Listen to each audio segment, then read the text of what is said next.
네, 오늘 금요일장인데요. 오늘 특징주로 카카오를 한번 보겠습니다.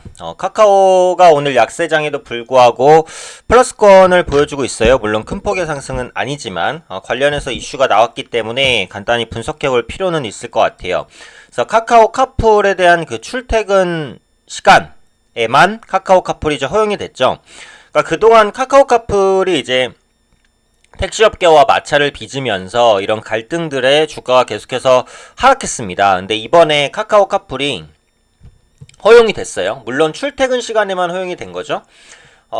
전날 이제 발표된 그 타협기구의 합의안을 보면 평일 오전 7시에서 9시, 오후 6시에서 8시 출퇴근 시간에 카풀 서비스가 허용이 됩니다. 그래서 카풀 업체가 이제 택시를 활용해서 부가 서비스를 제공하는 플랫폼 택시도 도입할 것으로 보여져요. 그러니까 결국은 택시 업계와 카카오가 어느 정도 합의를 했다라고 보시면 될 것 같고, 카카오 카풀이 이번에 출퇴근 시간에만 허용되기는 했지만 어차피 출퇴근 시간을 가장 포커스로 해서 카카오도 이걸 개발한 거예요. 그래서 이번 합의에 대한 효과는 분명히 긍정적일 수 있다라고 판단을 하고 있고요. 사실은 이게 단순한 카풀 허용에 대한 부분만은 아닙니다. 이건 카카오의 역사를 알아야 되는데, 카카오톡이 가장 유명하잖아요. 그쵸? 지금 모바일로 카카오톡을 안 쓰시는 분은 아마 거의 없으실 겁니다. 그만큼 메신저 시장에서는 엄청난 강자예요. 그러니까 이 카카오는 모바일 시장의 강자예요. 모바일. 그쵸? 카카오톡은 거의 모바일로 하죠. 물론 PC 버전이 있고 요즘에 많이 활용을 하지만 기본은 모바일입니다. 근데 좋게 말하면 카카오가 모바일 시장의 강자, 온라인 시장의 강자 지위를 유지하고 있는 것이고, 나쁘게 말하면 오프라인 부분에 경쟁력이 없는 거예요. 그래서 이런 부분을 카카오가 극복하기 위해서 오프라인 사업을 확장을 하기 위해서 무단한 노력을 계속해서 했단 말이에요. 그 중에서 야심차게 출범한 게 뭐냐? 카카오 택시입니다. 근데 카카오 택시가 지금 어떻죠? 상당히 자리를 잘 잡았어요. 이용하시는 분들 많고, 아마 이 방송을 보고 계시는 분 중에서도 카카오 택시를 이용해 보신 분은 많을 거예요. 그러니까 어떻게 된 거예요? 기존에는 그 모바일이라든지 이런 사업 부분에 치중이 되어 있다가 오프라인까지 확장하려는 시도를 했는데 초기 성과가 좋았어요. 그러니까 시장에서는 어떻게 생각해요? 카카오가 모바일뿐만 아니라 이제 오프라인 사업도 성공적으로 할 수 있겠구나 라는 기대감을 자연스럽게 가지게 된다라는 겁니다. 그래서 카카오에 대한 기대감이 커졌어요. 그런데 그 카카오 택시 성공 이후 출범한 게 뭐죠? 카카오 카풀입니다. 카카오 택시보다 한 단계 더 나간 거죠.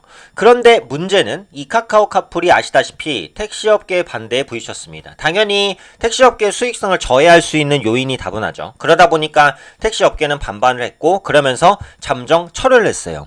이에 대해서 카카오의 기대감이 크게 무너집니다. 오프라인 시장도 성공할 수 있겠구나 라는 기대감이 카풀까지 성공시켰으면 정말 대박이었는데, 그 부분이 꺾이면서 주가 역시도 어때요? 계속해서 우상향을 할 수밖에 없었죠. 그런데 이번에 이 카풀 부분이 출퇴근 시간에 한정된 거긴 하지만 허용이 됐어요. 그죠? 그러면서 카카오의 오프라인 사업 부분이 어때요? 다시 한번 주목을 받고 있다라는 겁니다. 그런 만큼 카카오는 앞으로 주가 정상화 과정을 거칠 가능성이 높다. 현재 위치에서는 긍정적으로 볼 수 있다라고 판단을 하고 있고요. 두 번째가 금융 플랫폼 개방이에요.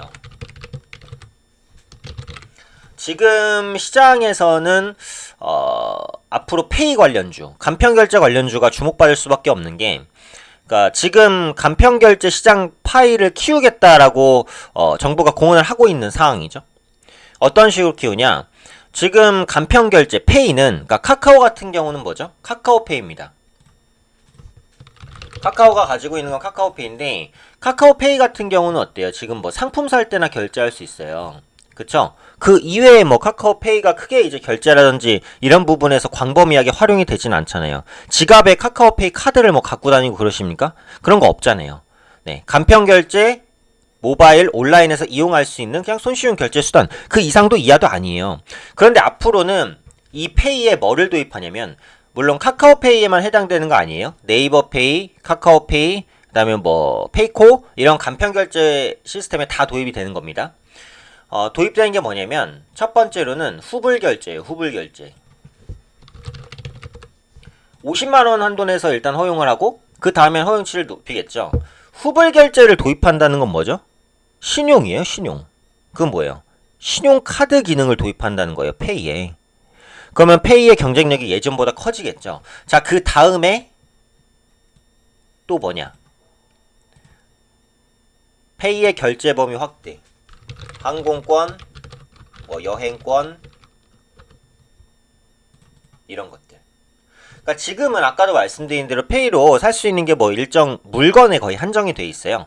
근데 항공권이라든지 여행권이라든지 이런 거에 대한 예매가 가능하도록 그 범위를 확장시키겠다는 거예요. 신용카드 기능의 결제 범위도 확장시키겠다는 거. 그리고 추가적으로 수수료 인하입니다. 지금은 페이 업체들이 이제 은행의 결제망을 빌려서 이용을 하고 있기 때문에 건당 400원에서 500원 정도 수수료를 내고 있는데 이게 참 부담이 크죠. 근데 이것을 10분의 1 이하로 낮추겠다라는 거예요. 90% 이상 낮춘다는 것은 뭐 거의 없애버리겠다라는 것과 진배 없다라는 생각입니다.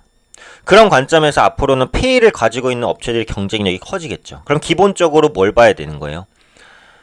시장에서 영향력이 큰 페이 업체를 보유하고 있는 회사에 대한 가치가 커지겠죠. 카카오페이를 영위하고 있는 카카오, 네이버페이를 영위하고 있는 네이버, 페이콜을 영위하고 있는 NHN 엔터테인먼트. NHN 엔터는 일단 신작 기대감까지 같이 맞물리면서 이미 주가가 많이 올라갔어요. 근데 카카오나 네이버는 아직 바닥권이거든요. 현재 위치에서는 관심 가질 여지가 충분하다라는 부분이죠. 그래서 오늘은 그 카카오 카풀 서비스가 다시 한번 허용이 되면서 이게 카카오에 어떤 의미가 있는지를 말씀드렸고, 그 외 금융 플랫폼 개방에 따른 수혜도 복합적으로 받을 수 있는 종목이 카카오이기 때문에 현재 위치에서는 좀 풍부한 모멘텀을 가지고 있다. 그래서 카카오에 관심 있으신 분들께 충분한 도움이 되셨으면 좋겠습니다.